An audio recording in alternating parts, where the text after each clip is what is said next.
Vous avez été plusieurs à nous demander ce qui explique les difficultés financières présentement des fonderies à travers le monde, alors que le prix du cuivre est à un niveau très élevé en ce moment.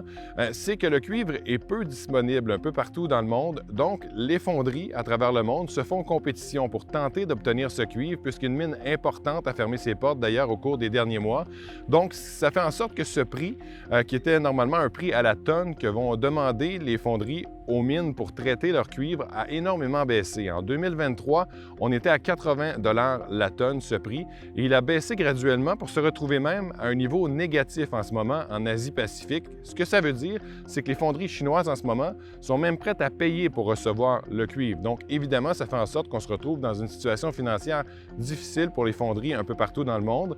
Un autre phénomène également, c'est que comme le cuivre de qualité a déjà été traité au cours des dernières années, le cuivre est de moins en moins bonne qualité.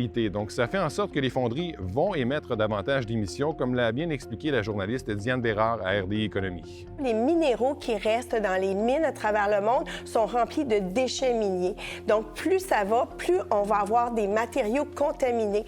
Donc, à la fonderie Horn, comme dans toutes les fonderies, il va arriver des matériaux de plus en plus contaminés qui vont émettre de plus en plus de contaminants. Plus ça va aller, plus elles vont être toxiques et polluantes. Donc, ça prend des prouesses technologiques ou ça prend une réduction de la production. Pour ce qui est des années à venir, différents analystes prévoient que la situation devrait demeurer relativement stable. On ne va pas rester dans le négatif de ce que facturent les fonderies, mais on s'attend à un prix qui pourrait varier entre 20 et 30 $, ce qui est beaucoup moins que le 80 $ de la tonne qui était réclamé par les fonderies. Donc, c'est une situation qui sera plus difficile financièrement pour les fonderies à travers le monde au cours des prochaines années.